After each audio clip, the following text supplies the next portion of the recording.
자, 다음 소식으로 넘어가 보죠. 자, 윤석열 전 대통령이 특검 조사를 내일 나가겠다 이렇게 얘기를 했죠. 소환 조사를 하루 앞두고 있는데 윤석열 전 대통령 측이 출석 방식을 두고 여전히 특검과 신경전을 벌이고 있습니다. 윤석열 전 대통령의 비공개 출석 요구에 대해서 여야 반응은 어땠을까요? 내란 속의 윤석열이 뻔뻔하게 지하주차장이 아니면 특검의 출석 요구에 응하지 않겠다라고 목리를 부리고 있습니다. 전두환, 박근혜 등 전직 대통령 모두 수사기관에 공개 출두했습니다. 그런데 혼자만 특혜를 요구하며 생떼를 부리고 있는 것입니다.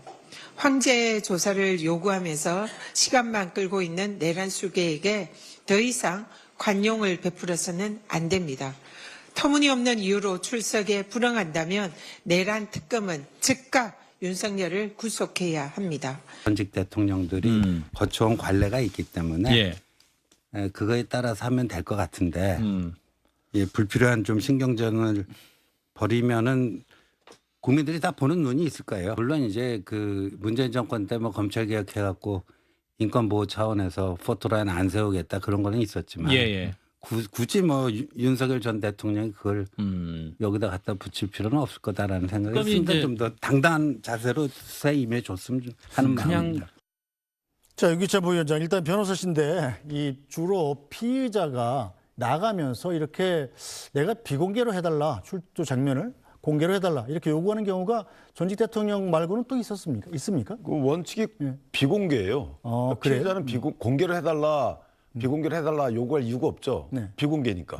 원래 비공개인데. 근데 이걸 특검이 공개화했잖아요. 네. 특검이 언론에 대통령을 언제 출석하라고 요구했다. 네. 이 기사가 나왔잖아요. 네. 공개가 된 거죠.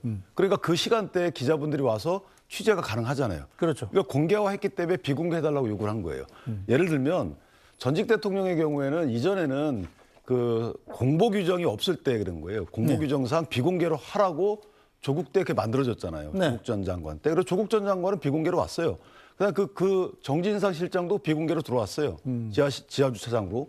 자, 그렇게 해 오다가 특검법에 보면 특검은 언론 브리핑을 하잖아요. 특검법에 보면 피해 사실 외에 수사 과정에 대해서 언론에 브리핑을 할 수 있다 이렇게 돼 있어요. 네. 그걸 근거로 자꾸만 출석 일자도 알리는 거예요. 근데 출석 일자를 알리는 거는 조금 신중할 필요가 있죠. 왜냐하면 출석 일자를 알리는 거는 소환 자체를 공개화한다는 거라서 그런 취지에서 윤석열 대통령 측에서는 그 9시에 안 가겠다, 10시에 가겠다라고 수사팀에 알렸는데 왜 그러냐면 10시에 가면 이제 비공개로 되니까 1시간 정도 늦추면 근데 그것도 알렸어요. 그러니까 윤석열 대통령 측 입장에서 보면 이건 좀 너무한다고 생각하는 거죠. 네. 9시가 아니고 10시에 오기로 했다. 이러니까 그건 또 공개가 된 거잖아요. 네. 이런 식의 서로 간에 신경전이 있었던 건데 글쎄요. 이 정도 됐으면 윤석열 전 대통령 측에서는 당당히 들어와야 돼요. 여기서 또 마치 와서 현장 협의한다 뭐 이런 얘기도 있던데 또 이제 뭐 지하로 들어가려고 거기서 실랑이 벌이는 이런 것은 안 했으면 좋겠고 이건 분명히 제가 볼 때 특검이 조금 오버한 부분이 없지 않아 있거든요. 네. 수사 사실 외에 수사 과정에 대해서 언론에 브리핑을 할 수 있다는 것을 소환 몇 시에 한다는 것도 언론에 알릴 수 있다고 하는 것은 저는 그 좀 안 맞는 해석 같아요. 그래서 저 부분은 실제 좀 특검이 법률 해석을 잘못한 게 아닌가라는 생각이 드는데 어쨌든 당사자 뭐 행정 권한이 있는 당사자이기 때문에 당사자가 저런 얘기를 하기 때문에 대통령 측에서 윤 전 대통령 측에서는 원칙대로 들어와서 수사를 받는 게 맞겠다 이런 생각합니다. 네, 자 조기현 부위원장, 일단 윤석열 전 대통령 측은 특검이 지하주차장 출입을 허용하든 안 하든 간에 내일 오전 10시에 일단 지하주차장으로 들어가겠다 이런 입장입니다. 만약에 특검이 문을 안 열어주면 어떻게 해야 되나요? 좀 우스꽝스러운 장면이 연출이 되는 거죠. 거기 간다고 한들 거기를 열어주겠습니까? 아마 거기 차단 시설이 있을 거고요. 이미 특검에서는 끌려다니지 않겠다는 입장을 분명히 했기 때문에 그 지하 주차장 쪽으로 가서 거기에서 협의를 기다린다고 해서 특검이 거기로 가서 뭐 안내해서 수사받도록 하는 절차를 진행할 것 같지 않습니다.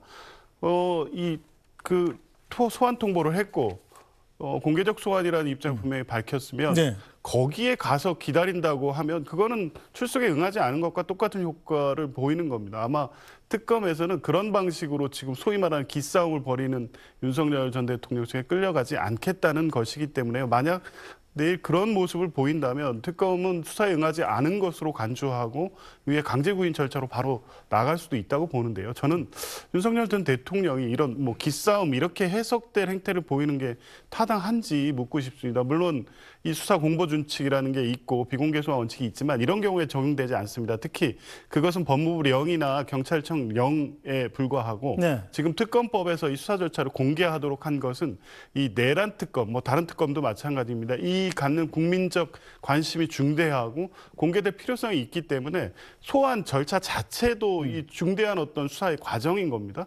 근데 그런 부분을 고려해서 특검이 이런 입장을 내는 것이지 그런 상황이면 윤석열 전 대통령은 피의자 인권을 지금 주장할 수 있는 상황이 아닌 것이고요. 그래서 당연히 출석 요구한 대로 공개 소환에 응해야 되는 것이고 최소한 또 시간은 양해를 해주지 않았습니까? 네. 계속 이런 식의 어떤 무리한 요구를 할 수 있는 특권을 누가 보장하고 있는 것인지 저는 이해할 수가 없습니다. 자, 유기찬 부위원장, 일단 저도 궁금한 게 지금 저희가 계속 화면을 보고 있는데 저게 윤석열 전 대통령이 재판에 나오는 장면이에요. 저렇게 공개적으로 재판에 나오고 기자들이 마이크를 들이서 질문을 하면 대답을 안 하면 됩니다.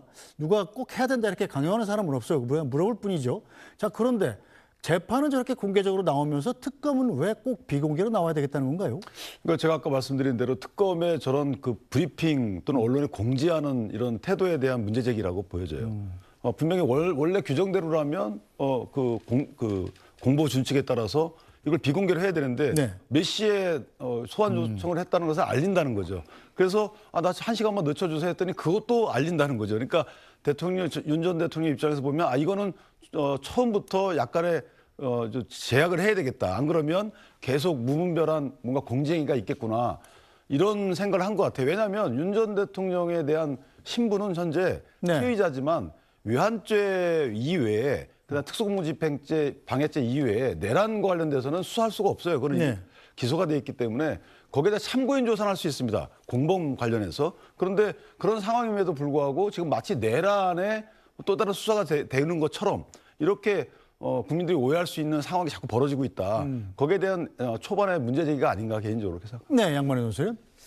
글쎄요, 재판의 경우에는 네. 이 공개가 원칙 아닙니까? 그런데 이 재판의 경우에도 윤석열 전 대통령이 초기에 네. 경호상의 이유를 들어서 비공개해달라고 요청을 했고 그게 또 받아들여졌었습니다. 네. 그런데 특검의 수사는 이제 피의자 신분으로 소환되는 것이잖아요. 그러니까 피의자로서 인권을 보호해달라라고 하는 이제 명분을 내세우는 것 같습니다. 그런데 현실적으로 보면은 개인의 어떤 초상권 같은 인권이 있고 이것은 이런 특히 이제 형사 사법 절차에서 잘 보호돼야 되긴 합니다만은 이 국민의 알 권리라고 하는 네. 또 하나의 가치도 있습니다. 그래서 현실적으로 보면은 두 가지를 형량해서 판단해야 되는데 특히 공인의 경우에는 이 개인적인 어떤 초상권을 주장하기 좀 어렵다고 봅니다. 네. 그렇기 때문에 대통령이라고 하면은 공인 중의 공인이고 최고의 공인입니다. 그리고 윤 전 대통령의 경우에는 비상계엄의 위헌 위법성이 인정돼서 파면까지 당한 신분이고 또 하나는 내란 혐의의 피고인이기도 합니다. 그래서 지금 이런 부분을 어떤 피의자 인권을 가지고 주장하기보다는 본인 스스로 얘기했던 것처럼 당당히 임하는 것이 좀 더 바람직한 모습이 아닌가 하는 생각이 들고 특히 서울중앙지검장 때 이명박 당시 전 대통령을 공개 소환한 당사자이기도 하거든요. 네. 그런 것을 생각해 보면 이제 조국 전 장관 같은 사례를 들어서 본인의 어떤 명분으로 삼는 것은 좀 당당하지 못한 모습으로 보입니다. 자, 어쨌든 내일 오전 10시에 자, 어떤 일이 일어날지 꼭 지켜봐야 되겠습니다. 자, 그런데 윤석열 전 대통령 측이 자신을 방어해줬던, 지켜줬던 경호처를 또 고발을 했다고 그래요. 네. 어떤 내용입니까, 이건 또? 그러니까 비화폰과 관련된 정보를 이제 이미 제출 형식으로 경찰에 넘겼는데 이것이 이제 대통령 기록물이기 때문에 적법한 절차를 거쳐야 되는데 그걸 거치지 않았기 때문에 법 위반이다 이런 주장을 하는 겁니다.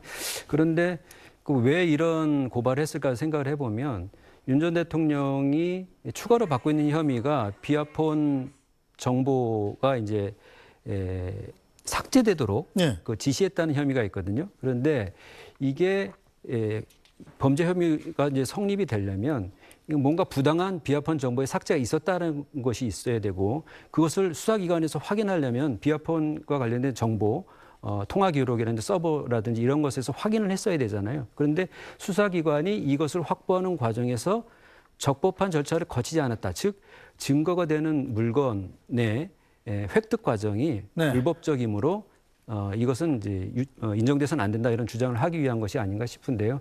그래서 저는 일단 다음에 이제 윤 전 대통령이 소환되면 이번에 이제 추가된 혐의를 1차적으로 이제 조사받을 것이기 때문에 거기에 대한 대응으로 생각이 되는데 문제는 지금 윤 전 대통령 측에서 얘기하는 그런 절차가 네. 실제로 지켜졌는지 안 지켜졌는지 이런 부분부터가 좀 정리가 돼야 되지 않나 싶습니다. 네, 자 이런 가운데 김건희 여사가 오늘 우울증 등으로 입원해 있던 서울 아산병원에서 퇴원을 했습니다. 자, 입원 등을 이유로 출석을 거부해 왔었는데 이제 그 명분이 사라진 거죠. 자, 조기현 부위원장 보시기는 어떻습니까? 김건희 여사에 대한 소환 조사도 곧 이루어질 걸로 예상하십니까? 뭐 당연한 수순으로 봅니다. 지금 뭐 김건희 특검에서도 당연히 소환을 통한 조사가 필수적이라는 입장을 밝히고 있고요. 이미 상당한 수사가 진행돼 있는 도이치모터스 부분 관련해서는 다른 뭐 참고인이나 공범들에 대해서는 이미 대법원 확정 판결까지 나 있는 상태입니다. 그러니까 뭐 추가적인 조사가 필요 없이 김건희 여사의 진술이 필요한 거죠. 근데 뭐 지난 조사 때 무혐의 처분을 하면서 소위 말하는 황제 조사라는 형식을 거치긴 했지만 네. 제대로 된 진술이 이루어졌을 리가 없습니다. 아마 특검에서는 그 부분까지 들여다보고 1차적으로 빨리 가능해서 매듭을 질 수 있는 부분부터 수사할 것으로 보이기 때문에 특히 도이치모터스 주가 조작 사건 이 부분이 상당한 수사가 진행된 사건을 중심으로 해서 속도를 낼 것으로 보이고요. 당연히 김건희 여사의 소환이 가장 뭐 우선적으로 이루어질 것으로 봅니다. 알겠습니다. 자, 한편 국민의힘은 이 당무감사위원회가 대선 후보 교체 파동 감사에 대한 중간 브리핑을 진행을 했습니다. 자, 이 소식은 윤기찬 부위원장께서 좀 요약해 주시겠습니까? 이 사상 유례가 없었는데 대선 후보가 밤사이에 그냥 교체되는 그런 파동, 이 어떤 내용들이 감사 결과로 나왔습니까? 일단 뭐 중간 네. 발표입니다. 그러니까 최종 발표는 아니고 몇 가지 이제 당원들이나 국민들 사이에서 회자되고 있는 네. 그 어떤 풍문 같은 것들이 있었는데 예컨대 한덕수 당시 전 국무총리 경우에 뭐 그 명의로 옷이다 인사가 돼 있고 네. 차량들도 그렇게 다 테이핑이 돼 있었다. 따라서 이건 정해진 후보였다. 네. 그다음에 경선은 들러리였다. 뭐 이런 식의 이제 여러 가지 주장들이 있었는데 그거는 사실과 다르다. 이미 그런 옷들이 인쇄돼 있고 한 적은 전혀 없다. 그런 취지였고 또 하나는 그 후보 등록을 위해서 돈이 좀 들어가는데 등록 비용도 안 낸 거 아니냐. 근데 등록 비용 낸 거 다 확인했다. 이런 취지이기 때문에 아직까지는 특별히 그동안에 있었던 풍문이 사실이 아닌 걸로. 그래서 김용태 전 비대위원장이 했던 말처럼 이게 뭔가 여러 가지 있었던 얘기들을 정리해서 좀 당의 논란을 해소할 필요가 있다. 뭐 그런데 방점을 둔 당무감사 제안이었다라는 본인들이 얘기가 있어요. 네. 거기에 부합하는 내용인 것이 하나 있는 것이고 또 하나는 이제 아직까지 발표가 안 되고 있지 이게 후보 교체였냐 아니면 후보 추가 등록이었냐에 대해서는 또 논란이 있어요. 네. 일각에서는 당 지도부는 김문수 당시 후보가 당 경선 후보로 확정된 것만 아니었지 등록이 취소된 건 아니고 그다음에 한덕수 후보가 추가된 거다 당내 경선 후보로 네. 이렇게 이제 얘기를 하고 있거든요. 그래서 어느 것이 맞는지는 아마 최종 결정을 봐보면 알 수 있겠다 싶습니다. 네, 양만희 교수님. 그래서 당무감사위원회에서 그 5월 10일 새벽에 도대체 무슨 일이 있었는지 확인하기 위해서 네. 이제 회의록을 봐야 되겠다. 그래서 기조국에 달라고 했더니 안 준다고 그래서 김용태 비대위원장한테 좀 주라고 달라고 예. 얘기했다는 거죠. 그래서 그 시한이 오늘 오전 10시였다는 겁니다. 네. 그런데 못 받았다는 거예요. 그래서 이 김용태 비대위원장이 주라고 했는데도 안 준 것인지 아니면 네. 주라고 하는 지시를 안 한 것인지 여부까지는 아직 확인이 안 됐습니다만은 네. 김용태 비대위원장이 이달 말이면 임기가 끝나게 되는 상황이고 그렇죠. 당무감사위 얘기는 비대위 회의록을 보고 숙지한 다음에 권영세 당시 비대위원장이라든지 권성동 당시 원내대표를 조사해보겠다 이런 입장인데 전 단계가 성립이 안 된 상황이죠. 그렇기 때문에 사실상 그 새벽에 무슨 일이 있었는지에 대한 당무감사를 이제 이 실체가 당무감사를 통해서 규명되기는 현재로서는 쉽지 않은 상황으로 보입니다. 제가 하나만 네. 보충을 해드리면 어쨌든 여러 사람 면담을 했기 때문에 그 당시 상황에 대해서는 당무감사위에서 어느 정도 파악을 하고 있고요. 또 하나는 이제 비대위가 현재 없는 상황이기 때문에 의결 절차가 필요해요. 저런 소리 주려면. 네. 그러니까 비대위원장 혼자 결정할 수 없는 상황이고 의결을 통해서 이거 서로 주라라고 해야지 되는 건데 지금 의결 기구가 없기 때문에 저런 문제가 불거진 거고요. 저것이 뭐 어떤 진실 규명의 비협조적이다 이렇게까지 볼 일은 아직은 아닙니다. 네, 저 국민의힘은 지금 현재 지도 취지를 어떻게 구성할 계획입니까? 송원석 원내대표가 당분간 당 대표 업무를 겸임해야 되는 것 아니냐 이런 얘기도 나온다고 들었는데요. 저한테요. 예. 네. 글쎄요, 이제 왜냐하면 비대위의 기능이나 그 역할, 네. 그 위상 자체가 그렇게 비대위원장을 맡을 만한 분들이 많을 네. 그 정도의 역할 비중이 아니거든요. 그렇다 보니까 뭐 관리형 비대위인데 전대준비 정도 차원이란 말이죠. 그러니까 비대위원장으로 선뜻 나서는 분이 없는 상황인 것 같습니다. 네. 그렇다면 이제 원내대표가 비대위원장을 겸임하고 네. 비대위를 구성해서 의결기구만 넣는 이런 식의 비대위 구성이 될 가능성이 저는 높다고 봅니다. 알겠습니다. 자, 오늘 말씀은 여기까지 듣죠. 윤기찬 국민의힘 법률위 부위원장, 조기현 더불어민주당 법률위 부위원장, 또 양만희 SBS 논설위원과 함께했습니다. 세 분 수고하셨습니다. 네, 뉴스브리핑은 잠시 뒤에 돌아오겠습니다.